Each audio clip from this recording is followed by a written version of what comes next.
नमस्कार दोस्तों, स्वागत है आपका एक और शानदार वीडियो में। दोस्तों इस वीडियो में हम बात करने वाले हैं लोन अगेंस्ट प्रॉपर्टी के बारे में कि लोन अगेंस्ट प्रॉपर्टी क्या होता है, किसको मिलता है, क्या रेट ऑफ इंटरेस्ट है और क्या क्या डॉक्यूमेंट चाहिए होते हैं इसको लेने के लिए। देखिए, मैं जो आपको डिटेल बताने वाला हूं ये शायद आपको बैंक कभी न बताए, क्योंकि मैं बात करने वाला हूं इंटरनल पॉलिसी के बारे में। देखिए, एक होता है पॉलिसी जो आम पब्लिक को बताई जाती है और एक पॉलिसी वो होती है जो ऑथराइज जो लोन डीएसए पार्टनर होते हैं या फिर लोन एजेंट्स होते हैं उनको ही पता होती है। तो आज मैं आपको जो इंटरनल पॉलिसी है उसके बारे में कंप्लीट इंफॉर्मेशन देने वाला हूं, स्टेप बाय स्टेप करके सारी चीजें डिटेल में बताने वाला हूं। इससे ज्यादा डिटेल वीडियो आपको पूरे इंटरनेट पे कहीं नहीं मिलेगी। मेरा खुद का जो एक्सपीरियंस है वो 10 साल का है। पिछले 10 साल से मैं लोन के बिजनेस में हूं और हजारों क्लाइंट्स के लोन कर चुका हूं, कई सारे बैंकों के साथ काम कर चुका हूं। तो ये मेरी एक्सपर्टीज है। मैं पिछले 10 साल से कंपनी रन करता हूं जिसका नाम है पैसा पेड लोन, जिस चैनल पे आप ये वीडियो देख रहे हैं। ठीक है, तो वीडियो में एंड तक बने रहिए क्योंकि आपको इसमें बहुत ही इंपॉर्टेंट इन्फॉर्मेशन मिलने वाली है। तो सबसे पहले हम बात करते हैं प्रोडक्ट ओवरव्यू की। ठीक है, तो लोन टाइप क्या है? सिक्योर्ड लोन है, क्योंकि इसमें प्रॉपर्टी आपकी मॉर्गेज होती है, एज अ कोलेटरल बैंक में रखी जाती है। पर्पस क्या हो सकता है? आप जो है बिजनेस के लिए ले सकते हैं, पर्सनल यूज के लिए ले सकते हैं, वर्किंग कैपिटल के लिए लोन ले सकते हैं, या फिर आप जो है बैलेंस ट्रांसफर भी करवा सकते हैं कि अगर आपका लोन पहले से ही किसी बैंक या एनबीएफसी में चल रहा है, लोन अगेंस्ट प्रॉपर्टी चल रहा है, तो उसको जो है आप बैलेंस ट्रांसफर भी करवा सकते हैं। ओके, अच्छा, टेन्योर की बात कर लेते हैं तो 5 साल से लेके 20 साल तक के लिए लोन मिलता है। इंटरेस्ट रेट की बात करते हैं तो आपका जो फ्लोटिंग और फिक्स्ड दोनों होता है। ज्यादातर जो बैंक है वो फ्लोटिंग ही प्रेफर करते हैं, खास करके प्रॉपर्टी या फिर किसी भी तरह के लोन में जो है ज्यादातर केसेस में फ्लोटिंग इंटरेस्ट रेट ही चार्ज किया जाता है। ओके, अब बात करते हैं लोन अमाउंट और एलिजिबिलिटी की।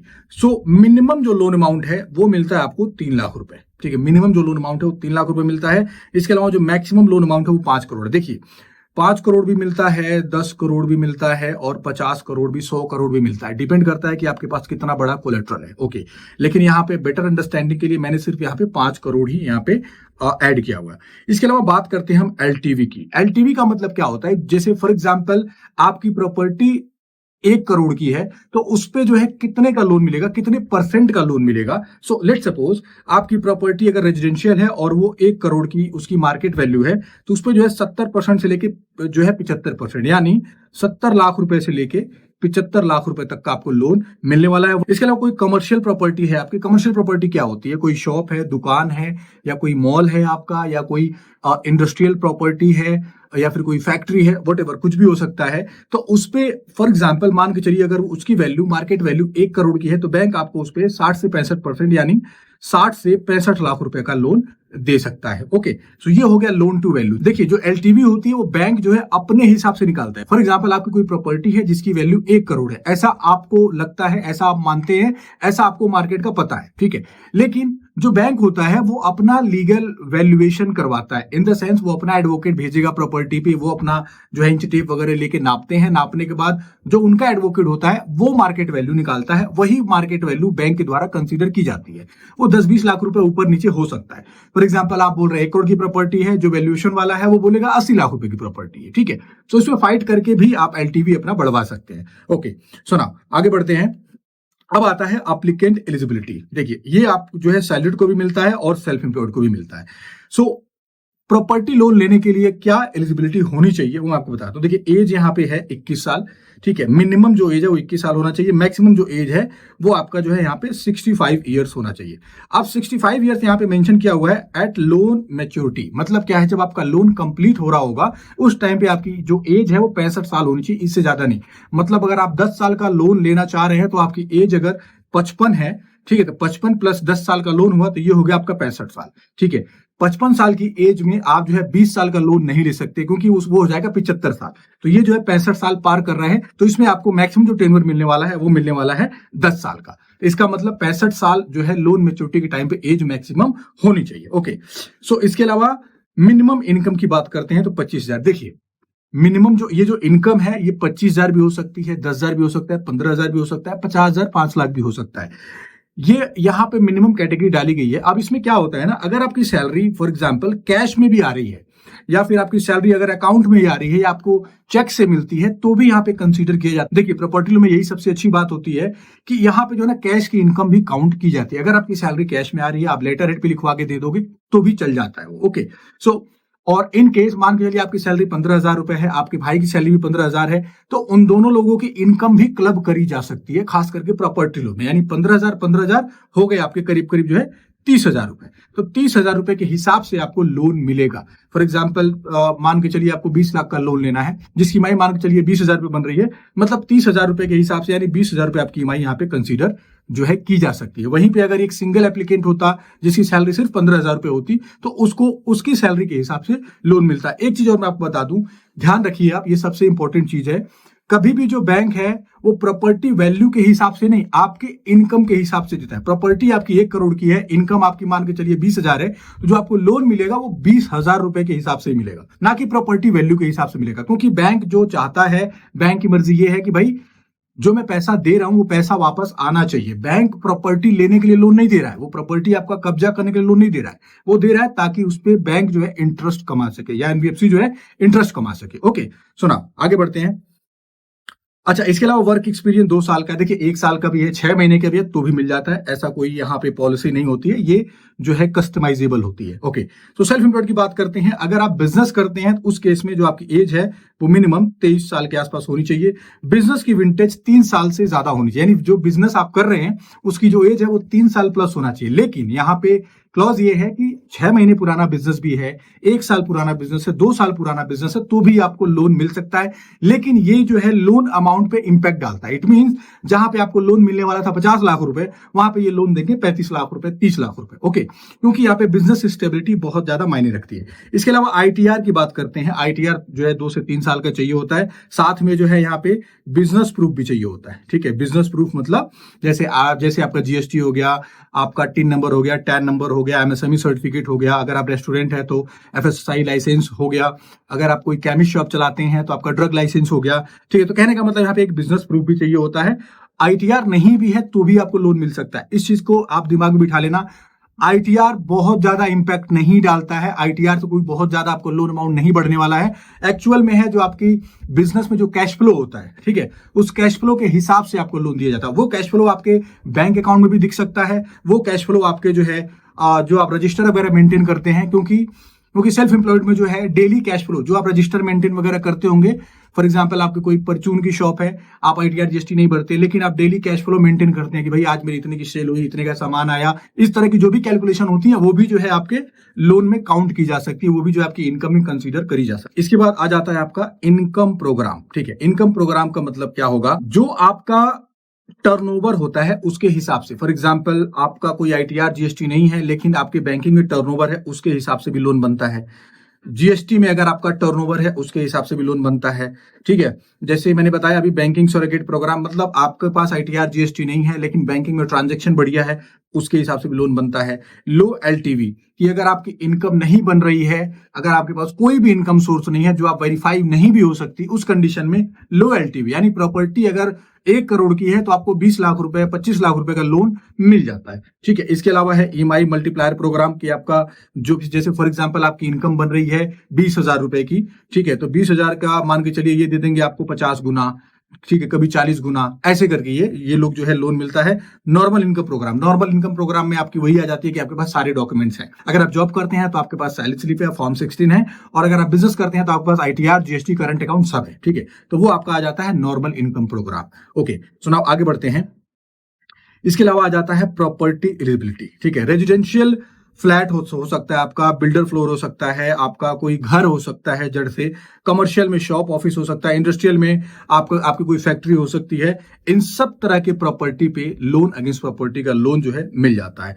ओके, अच्छा, प्रॉपर्टी कंडीशंस क्या होती है, क्लियर टाइटल, ठीक है, अप्रूव्ड मैप होना चाहिए, नो लीगल डिस्प्यूट। देखिए अप्रूव्ड मैप नहीं भी होता है ना तो भी वहां पे लोन मिल जाता है, क्योंकि ऐसी बहुत सारी एनबीएफसी हैं जो बिना मैप अप्रूव वाली प्रॉपर्टी पे भी लोन दे देती हैं। इसके अलावा कोई लीगल डिस्प्यूट नहीं होना चाहिए, ये तो सबसे इंपॉर्टेंट है। इसके अलावा प्रॉपर्टी की जो एज है वो एज पर लेंडर नॉर्म्स। हो सकता है कि आपने प्रॉपर्टी अभी कल से बनवाना स्टार्ट किया है, या कोई 50 साल प्रॉपर्टी है आपकी, तो वो केस टू केस जो है यहाँ पे डिपेंड करता है। इसके अलावा बात करते हैं हम इंटरेस्ट रेट और चार्जेस की बात कर लेते हैं। ठीक है, देखिए जो इंटरेस्ट रेट नॉर्मली स्टार्ट होता है लोन अगेंस्ट प्रॉपर्टी में, वो जो है 7.70 से लेके 11.5% के रेट पे हो सकता है। लेकिन देखिए, ये जो है ये बहुत ही लो इंटरेस्ट रेट है, ये बहुत ही अच्छी प्रोफाइल होगी तो इतना आपको इंटरेस्ट रेट मिलेगा। ज्यादातर केसेस में जो लोन अगेंस्ट प्रॉपर्टी में जो रेट मिलता है वो जो है 10.5% से लेके 20% तक जा सकता है, इवन 24-25 भी जा सकता है। ऐसी बहुत सारी एनबीएफसी हैं जो अगर आपका सिविल लो है या प्रॉपर्टी में कोई दिक्कत है या फिर किसी भी तरह का कोई भी जो है दिक्कत है, इस कंडीशन में जो है हाई रेट ऑफ इंटरेस्ट पे भी लोन मिल जाता है। ओके, इसके अलावा क्या होता है, आपका प्रोसेसिंग फीस जो है यहाँ पे 0.5% से लेकर 2% तक हो सकता है। देखिए, प्रोसेसिंग फीस भी आपका कस्टमाइजेबल होता है, 25 पैसे भी हो सकता है, 1.5% भी होता है, 2% भी हो सकता है। ये जो है आपकी जो है लेंडर टू लेंडर डिपेंड करता है। अच्छा, लीगल एंड टेक्निकल चार्जेस जो एक्चुअल होते हैं, देखिए लीगल एंड टेक्निकल चार्जेस का मतलब क्या होता है, जो मैंने बताया था अभी स्टार्टिंग में कि बैंक जो है आपकी प्रॉपर्टी की लीगल वैल्यूएशन के लिए एक जो है एडवोकेट हायर करता है, ठीक है। वो एडवोकेट का चार्ज अलग अलग हो सकता है। देखिए, ये जो चार्जेस होते हैं ये लोन के ऊपर भी डिपेंड करती है। फॉर एग्जांपल, आप अगर 10 लाख रुपए का लोन ले रहे हो तो ज्यादा से ज्यादा जो आपका ये चार्ज होगा ये 1000 से लेके 1500 के बीच में होगा। 20 लाख 50 लाख का लोन ले रहे हो आप, देखिए इसका जो चार्जेस है वो 1000 रुपए से लेके और ये जो है 10,000 रुपए के बीच में लीगल वैल्यूएशन का चार्ज होता है। ये नॉन रिफंडेबल होता है, ध्यान रहे, ये जो है नॉन रिफंडेबल होता है। ये जो है नॉन रिफंडेबल होता है, इसकी ये बैंक आपको रिफंड नहीं करता है। ओके, सो लोन अप्लाई करने से पहले आप क्लियरिटी कर लो, जो भी आपके ब्रोकर हैं, जो भी आपके बैंक के आरएम हैं, जब भी आप लोन अप्लाई करते हैं तो उनसे आप क्लियरिटी कर लें कि भाई ये मेरी प्रोफाइल है, लोन होगा या नहीं होगा, क्योंकि ऐसा ना हो कि अननेसेसरी वो लॉगिन करवा के आपका पैसा भी वेस्ट करवा दे। तो इस चीज का विशेष ध्यान रखना जरूरी है। इसके अलावा प्रीपेमेंट चार्जेस, मतलब as per lender, prepayment charges का मतलब कि जैसे आप लोन आपका 10 साल का है, 5 साल बाद ही बंद करने जा रहे हैं तो उसमें जो है चार्जेस लगते हैं। ये चार्जेस जो है आपके 0.5% से लेके, ठीक है, 2% तक हो सकता है, जिसे हम फोरक्लोजर चार्जेस भी बोलते हैं। ओके, तो आगे बढ़ते हैं। अब आ जाता है आपका रिक्वायर्ड डॉक्यूमेंट्स कि भाई क्या क्या डॉक्यूमेंट चाहिए। देखिए, केवाईसी में आपका पैन आधार हो गया, इनकम प्रूफ, अगर आप सैलरीड हैं तो आपकी जो सैलरी स्लिप चाहिए होती है, 6 महीने की बैंकिंग चाहिए होती है, फॉर्म 60 चाहिए होता है। ये क्या है, ये बहुत अच्छे सिनेरियो में इतने सारे डॉक्यूमेंट लगते हैं।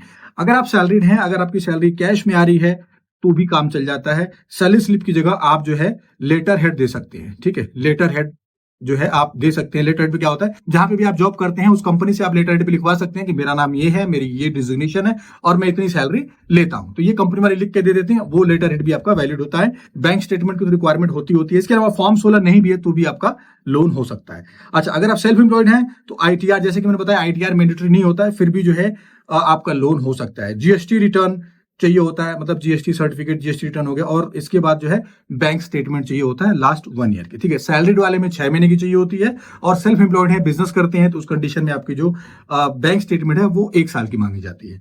सुनाओ, आगे बढ़ते हैं। प्रॉपर्टी डॉक्यूमेंट चाहिए होते हैं, इसमें आपका सेल डीड हो गया, आपका जो है जो भी चैन होती है, जैसे फॉर एग्जांपल आप कोई प्रॉपर्टी खरीद रहे हैं, वो 10 साल पुरानी प्रॉपर्टी है, तो 10 साल में जो है 3 अलग अलग बायर ने प्रॉपर्टी खरीदी बेची, तो वो जो भी रजिस्ट्री होती है, जैसे फॉर एग्जांपल फर्स्ट टाइम जिसने खरीदी, सेकंड टाइम जिसने खरीदी, तो उसका जो पूरा चैन होता है प्रॉपर्टी का, वो पूरे प्रॉपर्टी के पेपर की जो है चैन चाहिए होती है। बाकी जो आपकी करंट की रजिस्ट्री है वो चाहिए होता है, ठीक है। और अगर आप बड़ा लोन लेने जा रहे हैं या फिर आपकी प्रॉपर्टी अप्रूव्ड है, जैसे दिल्ली में चलता है डीडीए, यानी जो है दिल्ली डेवलपमेंट अथॉरिटी, ऐसे जो है गाजियाबाद में चलता है जीडीए, गाजियाबाद डेवलपमेंट जो है अथॉरिटी, तो ऐसे करके जो है अलग अलग अथॉरिटीज की प्रॉपर्टी होती है, तो उनका जो है मैप होता है, ठीक है। सो वो मैप भी चाहिए होता है। लेटेस्ट प्रॉपर्टी टैक्स रिसिप्ट, ये जो है हर केस में जरूरत नहीं पड़ती है, जिस प्रॉपर्टी का टाइटल वगैरह क्लियर होता है उसमें प्रॉपर्टी टैक्स की जरूरत नहीं पड़ती है, ठीक है। सुनाओ, आगे बढ़ते हैं। अब आते हैं अप्रूवल प्रोसेस क्या है, कि भाई लोन अप्लाई करते हैं तो क्या क्या स्टेजेस होते हैं। देखिए, सबसे पहले आपकी लीड क्वालिफिकेशन होती है। देखिए, लीड क्वालिफिकेशन जैसे जो है पैसा पेड की टीम है, अगर आप हमारे साथ लोन अप्लाई करते हैं तो सबसे पहले आपकी लीड क्वालिफिकेशन चेक की जाएगी कि भाई एक्चुअल में आपका सिविल स्कोर कितना है, आपके पास इनकम कितनी है, प्रॉपर्टी कैसी है, वो सब कुछ चेक करते हैं, तो उस स्टेज को बोलते हैं हम लीड क्वालिफिकेशन बोलते हैं। डॉक्यूमेंट कलेक्शन मतलब सारा डॉक्यूमेंट इकट्ठा करते हैं। इसके बाद आपका सिविल चेक होता है, फिर बैंक में लॉगिन होता है, फिर बैंक में जब लॉगिन होता है तो उस टाइम पे लीगल टेक्निकल के जो चार्जेस होते हैं वो भी लगते हैं। ये मैं आपको ऑलरेडी बता चुका हूं, ये 1000 रुपए से लेके 10,000 रुपए के बीच में हो सकता है। इसके अलावा क्या, लीगल टेक्निकल जो वेरिफिकेशन होती है प्रॉपर्टी की आपकी, वो हो जाती है। फिर आपका जो है सैंक्शन लेटर निकलता है और फिर आपका लोन जो है डिसबर्स किया जाता है। देखिए, 2-3 तरीके से लोन डिसबर्स किया जाता है। एक होता है कि आपको जो है मतलब डीडी बना के दे देते हैं, ठीक है। दूसरा क्या होता है कि आपके अकाउंट में डायरेक्ट पैसे आ जाते हैं, ठीक है। इसमें जो टाइम लगता है वो 5 दिन से लेके 15 दिन का लगता है। कभी कभी अगर बहुत अच्छा केस है तो 3 दिन के अंदर भी लोन जो है सैंक्शन हो सकता है। लेकिन प्रॉपर्टी लोन है क्योंकि इसमें बहुत सारे डॉक्यूमेंट चाहिए होते हैं, तो यहाँ पे 5 से लेकर 15 दिन का समय लग सकता है। अच्छा, अब सबसे इंपॉर्टेंट बात यह है रिजेक्शन रीजन, कि अगर आप लोन अप्लाई करते हैं तो उसके पीछे क्या क्या रिजेक्शन के रीजन हो सकते हैं। देखिए, अगर आपका सिविल स्कोर 650 से कम है तो आपका लोन रिजेक्ट हो सकता है। इनकम मिसमैच है जो आपने बताई वो, और जो जितना आपको लोन चाहिए वो अगर मिसमैच हो रहा है तो भी आपका लोन रिजेक्ट हो सकता है। प्रॉपर्टी में कोई डिस्प्यूट हो सकता है तो भी आपका लोन रिजेक्ट हो जाएगा। नेगेटिव बैंकिंग, अगर आपकी बैंकिंग में जो है मिनिमम ड्यू के चार्जेस लगे हुए हैं ज्यादातर केसेस में, तो भी आपका लोन रिजेक्ट हो सकता है। हाई एफआईआर, ठीक है, हाई एफआईआर का मतलब क्या है कि भाई आपकी सैलरी 50,000 रुपए है, आप जो है 55,000 की ईएमआई पहले से ही भर रहे हैं। In case of self employed तो मान के चलिए आपकी वर्थ जो है महीने की है 50,000 रुपए ईएमआई भरने की, आप ऑलरेडी 70,000 की ईएमआई भर रहे हैं, तो इस कंडीशन में हाई एफओआर बोलते हैं। एफओआर का मतलब होता है फिक्स ऑब्लिगेशन इनकम रेशियो, कि आपकी इनकम का एक हिस्सा, जैसे नॉर्मल तौर पे जब हम पर्सनल लोन लेते हैं या फिर बिजनेस लोन लेते हैं तो उसमें क्या होता है 50% से लेके 80% का एफआईआर लिया जाता है। फॉर एग्जांपल 1 लाख रुपए सैलरी है तो 50,000 से लेके 80,000 रुपए तक ही आप ईएमआई भर सकते हैं as per bank policy. Similarly आपका जो है लैप में भी यही कॉन्सेप्ट होता है। ओके, सो आगे बढ़ते हैं। अब यहाँ पे लेंडर की लिस्ट बताया भाई कौन कौन से बैंक हैं जो लोन अगेंस्ट प्रॉपर्टी प्रोवाइड कराते हैं। ठीक है, पब्लिक सेक्टर बैंक की बात करते हैं, जैसे गवर्नमेंट बैंक की बात करते हैं, तो यहाँ पे आपको लो आरओआई मिलता है और बहुत ज्यादा ट्रस्टेबल होते हैं। ठीक है, सो इसमें आपका जो है सबसे नो डाउट एसबीआई है, बैंक ऑफ बड़ौदा है, पंजाब नेशनल बैंक है, कैनरा बैंक है, यूनियन बैंक है। ठीक है, ये इसमें जो है आपको एडवांटेज क्या मिलता है, लोवेस्ट इंटरेस्ट रेट मिलता है। लेकिन यहाँ पे क्या है, स्ट्रॉन्ग कस्टमर प्रोफाइल, मतलब क्या है, इसमें अगर आपकी कैश की इनकम है तो लोन नहीं होगा। इसमें जो है स्ट्रॉन्ग प्रोफाइल चाहिए होती है कि भाई आप कोई गवर्नमेंट इंप्लॉई हो या फिर प्राइवेट इंप्लॉई है तो आपकी ज्यादा सैलरी है, या फिर बिजनेस करते हैं तो आईटीआर, जीएसटी और एमएसएमई, करंट अकाउंट सब है। ठीक है, तो यहाँ पे क्या है, आपको स्ट्रॉन्ग जो है कस्टमर चाहिए होते हैं। हाई वैल्यू प्रॉपर्टी केसेस, ज्यादातर केसेस में आप देखेंगे गवर्नमेंट बैंक जो है बड़े टिकट साइज के लोन करते हैं। बड़े टिकट साइज का मतलब क्या है, 1 करोड़, 2 करोड़, 5 करोड़, 10 करोड़, 20 करोड़, इस तरह के जो है लोन करते हैं ज्यादातर गवर्नमेंट वाले जो बैंक्स होते हैं। अच्छा, अब प्राइवेट बैंक्स की बात करते हैं। प्राइवेट बैंक में कौन सा है आपका, ICICI, HDFC, Axis, Kotak Mahindra, IndusInd bank, yes bank, IDBI bank. ठीक है, ये सारे जो है आपके प्राइवेट बैंक है। फास्ट प्रोसेस के साथ साथ प्रीमियम केसेस अगेन मैंने बताया, इसमें भी जो है बहुत अच्छे क्लाइंट को ही लोन मिलता है, इन द सेंस जिसका सिविल अच्छा है या जिनकी इनकम बहुत अच्छी है, बहुत सारे डॉक्यूमेंट्स क्लियर हैं, ऐसे लोग जो है यहाँ पे लोन अप्लाई कर सकते हैं। फास्ट अप्रूवल है, यहाँ पे बैलेंस ट्रांसफर भी हो सकता है। हाई टिकट साइज मतलब 50 लाख, 60 लाख, 1 करोड़, 2 करोड़, 5 करोड़, 10 करोड़, इस तरह के लोन करते हैं। अब हम आते हैं एनबीएफसी पे। ठीक है, इसमें क्या होता है, फ्लेक्सिबल अप्रूवल होता है, लो सिविल फ्रेंडली होते हैं, इन द सेंस कि अगर आपको प्रॉपर्टी लोन चाहिए, आपके सिविल में कुछ इश्यू है, आपकी इनकम में कुछ इश्यू है, प्रॉपर्टी में भी थोड़ा बहुत अगर कोई डिस्प्यूट है या कुछ इश्यू है, वो भी यहाँ पे जो है एक्सेप्टेबल होता है, क्योंकि इनका रेट ऑफ इंटरेस्ट जो है हाई होता है, इसलिए जो है ये हाई रिस्क पे भी लोन दे देते हैं। ठीक है, अब इसमें कौन कौन से लेंडर आते हैं, बजाज हो गया, आदित्य बिरला हो गया, आपका पूना वाला फिनकॉर्प है, एल&टी है, टाटा कैपिटल है, आधार भी है, आवास भी है, वास्तु भी है। ठीक है, इंडिया सेल्टर भी है, मल्टीपल जो है लेंडर्स हैं। ठीक है, यहाँ पे मैंने जो है जो टॉप 5 लेंडर्स हैं वही मैंने यहाँ पे कवर किया है। ठीक है, लो सिविल केसेस मतलब मैंने अगेन बताया कि ये जो है लो सिविल पे भी लोन कर देते हैं। सरोगेट इनकम, जैसे अगर आपकी इनकम सरोगेट पे लोन नहीं बन रहा है, इनकम सरोगेट का मतलब मैंने बताया था ना अभी स्टार्टिंग में, भाई सब कुछ नॉर्मल है, इन द सेंस आपके पास अगर जॉब करते हैं सैलरी स्लिप, फॉर्म 16 सब कुछ है, बिजनेस करते हैं तो आईटीआर, जीएसटी वगैरह सब कुछ है, तो उस कंडीशन में जो है वो बाकी बैंक लोन देते हैं। लेकिन जो मैंने बताया था आपको, बैंकिंग सरोगेट हो गया आपका, एक आपका जो है जीएसटी सरोगेट हो गया, तो इस तरह के सरोगेट पे भी जो है यहाँ पे लोन बनाए जा सकते हैं, लोन आपको मिल सकता है। ठीक है, अग्रेसिव फंडिंग का मतलब क्या होता है कि भाई अगर आपकी इनकम जस्टिफाई हो रही है और आपकी प्रॉपर्टी वैल्यू ज्यादा है, भले ही आपकी इनकम कैश में है लेकिन जस्टिफाई हो रही है, जो क्रेडिट मैनेजर है उसको लगता है कि आपकी एक्चुअल कमाई इतनी है, तो उस कंडीशन में भी जो है ये अग्रेसिव फंडिंग करते हैं, ज्यादा लोन अमाउंट दे देते हैं। ठीक है, अच्छा, इसके अलावा जो हाउसिंग फाइनेंस कंपनी है, जैसे आपका एलआईसी हाउसिंग फाइनेंस हो गया, पीएनबी हाउसिंग फाइनेंस हो गया, ये कुछ जो है टॉपेस्ट मतलब टॉप कंपनीज हैं जहां से आप लोन ले सकते हैं। इसमें आपका आवास फाइनेंस भी है, पीरामल भी है। ठीक है, ये क्या है, best for self employed, tier 2 tier 3 cities में लोन करते हैं, फ्लेक्सिबल डॉक्यूमेंटेशन होते हैं। ठीक है, सो ये दोस्तों loan against property. I hope आपको सारी चीजें समझ में आ गई होंगी। अगर अभी भी लगता है आपको कि समझ में नहीं आया तो इस वीडियो को आप 1-2 बार और देख सकते हैं। और हाँ, अगर आपको लोन अगेंस्ट प्रॉपर्टी की रिक्वायरमेंट है, फिर चाहे वो रिक्वायरमेंट आपकी जो है 20 लाख की हो, ठीक है, फिर चाहे वो रिक्वायरमेंट आपकी 5 करोड़ की हो, 10 करोड़ की हो, जो भी आपकी रिक्वायरमेंट है, पैसा पेड उसको जो है फ्री में फुलफिल कर सकता है, क्योंकि हम जो है बैंक के ऑथोराइज चैनल पार्टनर्स हैं। हमारे पास जो है मल्टीपल लेंडर्स हैं, मल्टीपल सॉल्यूशंस हैं। अगर आपका सिविल भी थोड़ा बहुत लो है तो भी लोन हो सकता है, आपके पास इनकम नहीं है तो भी लोन हो सकता है। और ज्यादातर जो हमारी मास्टरी है वो बड़े केसेस में है, in the sense 2 crore, 5 crore, 10 crore, 20 crore का जो भी लोन चाहिए वो लोन की रिक्वायरमेंट आपकी फुलफिल हो सकती है बिना बैंक जाए। जी हाँ, बिना बैंक जाए हम जो है पूरे पैन इंडिया लोन की सर्विस देते हैं। नीचे डिस्क्रिप्शन बॉक्स में फॉर्म मिल जाएगा, वहां से आप भर के जो है डायरेक्टली लोन के लिए अप्लाई कर सकते हैं। या अगर आपको कुछ भी फ्री कंसल्टेशन करना है तो भी आप जो है हमारी टीम से बात कर सकते हैं। हमारे पास जो टीम है वो एक्स बैंकर की टीम है।